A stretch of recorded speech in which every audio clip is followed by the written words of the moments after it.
Shalom à tous, frères et sœurs. Nous espérons grâce au Seigneur que vous allez bien. Alors, bienvenue sur Flash Encouragement, que le Seigneur vous bénisse. Et notre Flash Encouragement du jour, c'est simplement que ta lumière brille. Que ta lumière brille.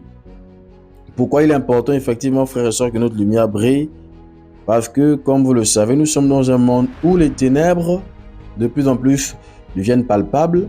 Les ténèbres sont palpables par toutes les lois impies qui sont votées. Les ténèbres sont palpables par le mal qui grandit, le mal qui est appelé bien, le bien qui est appelé mal. C'est la confusion généralisée.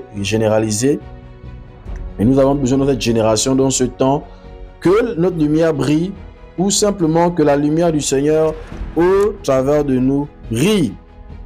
Et on est simplement dans Matthieu chapitre 5 à partir du verset 13. Vous êtes le sel de la terre, mais si le sel a perdu sa force et sa saveur, avec quoi sera-t-il salé? Car il n'a plus de force, mais doit être jeté dehors et foulé aux pieds par les humains. Verset 14. Vous êtes la lumière du monde. Donc ici, le Seigneur nous apprend que nous sommes la lumière du monde. Or, la première vertu de la lumière, c'est d'éclairer. Et on ne parle pas de lumière sans ténèbres. Si on parle de lumière, c'est qu'en principe, il y a d'abord eu la ténèbre, et la lumière vient pour éclairer la ténèbre. En vérité, la lumière n'a de sens que parce que la ténèbre existe. Or, la ténèbre, c'est le mal, c'est Satan. La ténèbre, c'est le péché, c'est le chaos, c'est la confusion. La ténèbre peut également représenter, n'est-ce pas, toutes ces situations difficiles par lesquelles les humains passent, toutes ces situations de malheur, de misère, de confusion, de trouble, d'angoisse, toutes ces situations d'esclavage par rapport au péché. Toutes ces situations peuvent représenter effectivement des situations ténébreuses. Or, le Seigneur va nous apprendre que nous sommes la lumière du monde. En tant que lumière, n'est-ce pas, nous avons reçu la mission d'éclairer. Or, nous sommes des lumières qui n'éclairons plus. Nous sommes des lumières qui sont dominées par les ténèbres. Voici pourquoi dans nos vies, n'est-ce pas, nous cachons le péché. Voici pourquoi dans nos vies, nous tolérons le péché. Voici pourquoi dans nos vies, nous prenons plaisir à tomber, à nous relever. Parce que nous avons bien qui nous sommes. L'une des identités que nous avons reçues du Seigneur, c'est d'être des lumières. Pourquoi nous sommes des lumières? Nous sommes des lumières parce que le Seigneur est la véritable lumière qui est venue dans le monde. Et lorsqu'il est en nous, n'est-ce pas, il nous permet d'être des lumières et d'éclairer. En vérité, nous éclairons par la manifestation de la vie et la nature du Seigneur au travers de nous. Donc, il est important que nous retenions que nous sommes la lumière du monde. Nous ne sommes pas la lumière de l'Église. Nous ne sommes pas la lumière de nos assemblées. Nous sommes la lumière du monde. Parce que nous sommes la lumière du monde, en vérité, nous devons œuvrer et travailler dans le monde pour que les ténèbres se dissipent et pour que l'évangile soit prêché, soit annoncé. En vérité, qu'est-ce que le Seigneur veut nous dire? Il veut simplement nous dire que c'est nous qui devons éclairer nos familles, éclairer nos quartiers, nos lycées, nos universités, nos écoles supérieures, nos administrations, nos entreprises. Nous devons éclairer nos voisinages, notre entourage par la vie, par la manifestation de la vie du Seigneur. En vérité, s'il dit que le monde est dans les ténèbres, c'est parce que le monde est dans l'esclavage, la domination du péché. Le monde est dans l'esclavage, la domination des totems, des alliances. On sait ça, les familles. Le monde est dans la captivité. Et c'est nous, parce que nous avons le Seigneur, qui devons illuminer et éclairer. Donc nous sommes la lumière du monde. La Bible va dire que une ville située sur une montagne ne peut être cachée. Malheureusement, nous cachons la lumière du Seigneur déjà parce que nous ne manifestons pas le fruit de l'esprit. Nous cachons également la lumière du Seigneur parce que nous ne prêchons pas l'évangile par notre vie et par notre témoignage. Donc le Seigneur aussi va dire quelque chose de fondamental. Une ville située sur une montagne ne peut rester cachée. Or, nous cachons cette lumière. Et comment nous cachons cette lumière? Nous la cachons parce que nous vivons déjà consciemment volontairement dans le péché. Nous cachons cette lumière parce que nous ne voulons pas révéler notre identité de chrétien au milieu des païens. Au milieu des païens, nous agissons comme eux. Au milieu des païens, n'est-ce pas, nous faisons comme eux. Il n'y a pas de différence entre nous. À ce moment, notre lumière ne brille pas.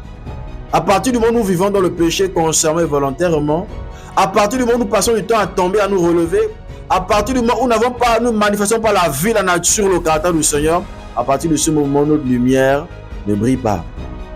Donc, il nous apprend qu'une ville située sur une montagne ne peut rester cachée. En vérité, nous sommes des flambeaux. Nous sommes des flambeaux par lesquels le monde doit avoir de la saveur. Nous sommes des flambeaux à partir duquel les hommes doivent être éclairés. Quand les humains voient nos vies, quand les hommes nous voient, ils doivent réaliser qu'il y a quelque chose qui ne va pas en eux. Pourquoi? Parce que nous manifestons la vie, la nature et le caractère du Seigneur. Parce qu'au travers de nous, nous sommes comme éclairés. Au travers de nous, nous sommes comme illuminés. Au travers de nous, nous sommes comme en train de réaliser que nous sommes dans la corruption, la compromission, nous sommes dans l'injustice, l'inégalité. Et là, je me rappelle de mes années lycée, université, professionnelle.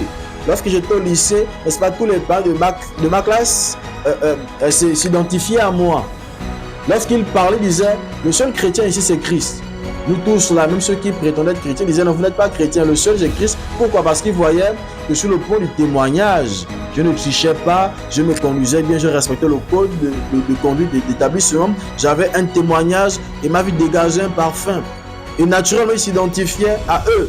Et même certains pouvaient dire que ma vie les condamnait. Parce que je m'efforçais d'honorer, de craindre le Seigneur. Pareil, lorsque j'étais arrivé à l'université, mes conditions de gars s'identifiaient à moi. Parce que j'étais cette lumière qui était censée éclairer. Et je me rappelle à l'époque, ils s'associaient pour faire des réunions pour voir comment tricher en classe. Ils disaient, Christ, s'il te plaît, sors de la classe. Ils me faisaient sortir parce qu'ils savaient que je n'allais pas prendre part à leurs actions. Et la Bible va nous dire dans Éphésiens, n'est-ce pas? Paul va dire, ne prenez pas part aux œuvres infructueuses des ténèbres, mais plutôt condamnez-les. Manifester la lumière, c'est également condamner les œuvres des ténèbres. Pas condamner les individus, pas condamner les hommes, mais condamner les œuvres des ténèbres. Donc un chrétien, n'est-ce pas, qui prend plaisir aux ténèbres, un chrétien qui participe aux œuvres des ténèbres, sa lumière ne brille pas. Donc une ville située sur une grande montagne ne peut rester cachée. Verset 15. Et on n'allume pas une lampe pour la mettre sous le boisseau ou sous la table, mais sur le chandelier. Et elle brille pour tous ceux qui sont dans la maison. Cette maison peut être l'image de ta famille, de ton quartier, de ton entreprise, de ton administration, de ton lycée, de ton collège. Nous devons éclairer. Éclairer, c'est apporter la lumière là où il y a les ténèbres. Éclairer, c'est apporter la vie du Seigneur. Éclairer, c'est manifester la nature du Seigneur. Éclairer, n'est-ce pas, c'est manifester le témoin du Seigneur.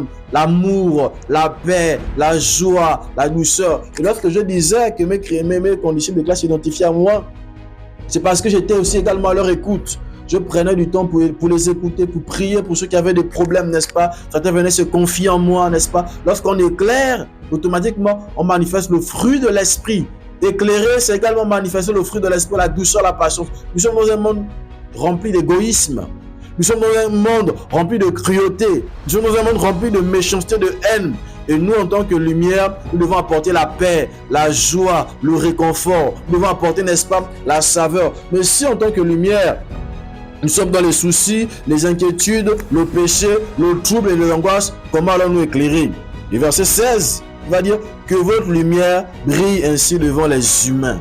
Que la lumière du Seigneur, que notre lumière brille. Et cette lumière que nous avons, nous, c'est le Seigneur. Nous devons faire rayonner la vie du Seigneur par notre témoignage. Que votre lumière brille ainsi devant les humains. Notre lumière ne doit pas briller devant les chrétiens. Elle doit briller devant les humains, devant le monde, afin qu'ils voient vos bonnes œuvres et qu'ils glorifient votre Père qui est dans les cieux. On a une autre information ici. Comment arrivons-nous à faire briller notre lumière, la lumière du Seigneur, au travers des bonnes œuvres? Un chrétien qui manifeste la lumière du Seigneur, un chrétien qui brille, est un chrétien qui pratique les bonnes œuvres.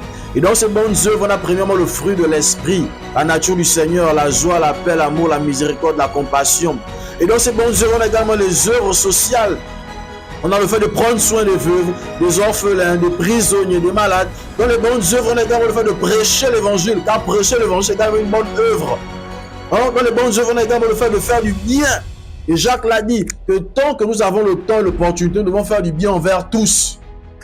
Donc, manifester, faire briller sa lumière, c'est faire du bien autour de soi. Faire briller sa lumière et la manifester, c'est manifester les bonnes œuvres, les œuvres du Seigneur, l'amour. Les œuvres d'amour, parce que le monde est complètement dans la destruction totale. Oui, frères et sœurs, nous devons manifester et faire briller la lumière qui est en nous. Et regardez, un passage assez important qui me parle. Dans Matthieu 6, 23, il va dire ceci. Maintenant, dans Matthieu 6, on va lire à partir du verset 22. L'œil est la lampe du corps. Si donc ton œil est sain, tout ton corps sera lumineux. Mais si ton œil est méchant, tout ton corps sera dans l'obscurité. Si donc la lumière qui est en toi n'est que ténèbres, quelle est grande cette ténèbre? Donc on apprend que nos yeux sont la lampe de nos corps. Parce que comme on le sait, si on ferme les yeux, on ne voit pas là où on part. On est dans les ténèbres. Si on met un voile, on met des mains, on est dans les ténèbres. Lorsque nos yeux sont éclairés, lorsque nos yeux sont ouverts, nos yeux dirigent notre corps. Et la Bible nous apprend que les yeux sont la lampe du corps. Qu'est-ce que ça veut dire? Et que si nos yeux sont en bon état, tout notre corps sera lumineux. Donc, il est important pour que notre lampe brille, que nous veillons également sur ce que nos yeux regardent. Si nos yeux regardent de mauvaises choses, les ténèbres vont rentrer en nous. Donc, pour que notre lumière également brille, nous devons veiller sur tout ce que nous regardons.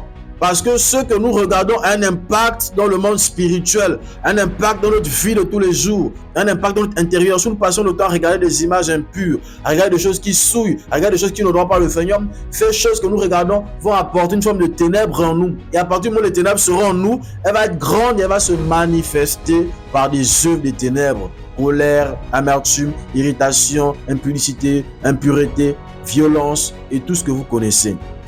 Il est important également donc pour que notre lumière brille, que nous veillons sur tout ce que nous regardons. Amen. Il est important que nous veillons sur tout ce que nous regardons, frères et sœurs. Il est important que nous veillons, n'est-ce pas, sur tout ce que nous regardons. Donc que ta lumière brille, que ma lumière brille. Cette lumière doit briller au milieu des nations, au milieu des humains. Cette lumière doit se manifester. Et on a pu le voir avec notre maître, avec notre Seigneur, bien que dans Jean, la Bible, cette lumière est venue parmi les hommes, ils l'ont rejetée. On a vu que bien que cette lumière a été rejetée, mais les hommes ont néanmoins pris plaisir à cette lumière. Pourquoi? Parce que la Bible nous dit qu'il allait de ville en ville, de lieu en lieu, de village en village. Prêchons l'évangile, faisons du bien partout, guérissons les malades, purifions les lépreux. Donc dans les bonnes œuvres, il y a l'œuvre de purification, de guérison, de délivrance. Les bonnes œuvres que nous devons manifester également la guérison, la délivrance, la restauration. Donc nous devons travailler dans la guérison, la délivrance, la restauration. Nous devons faire du bien autour de nous afin que cette lumière soit davantage manifeste. Donc le Seigneur, lorsqu'il était là, cette lumière a tellement éclairé que les hommes venaient à lui massivement. À partir du moment où notre lumière brille, frères et sœurs, les hommes et les femmes vont désirer se tourner vers le Seigneur. Plus nous allons manifester la vie, la nature du Seigneur, plus cette lumière va éclairer, plus les hommes et les femmes voudront se tourner à lui.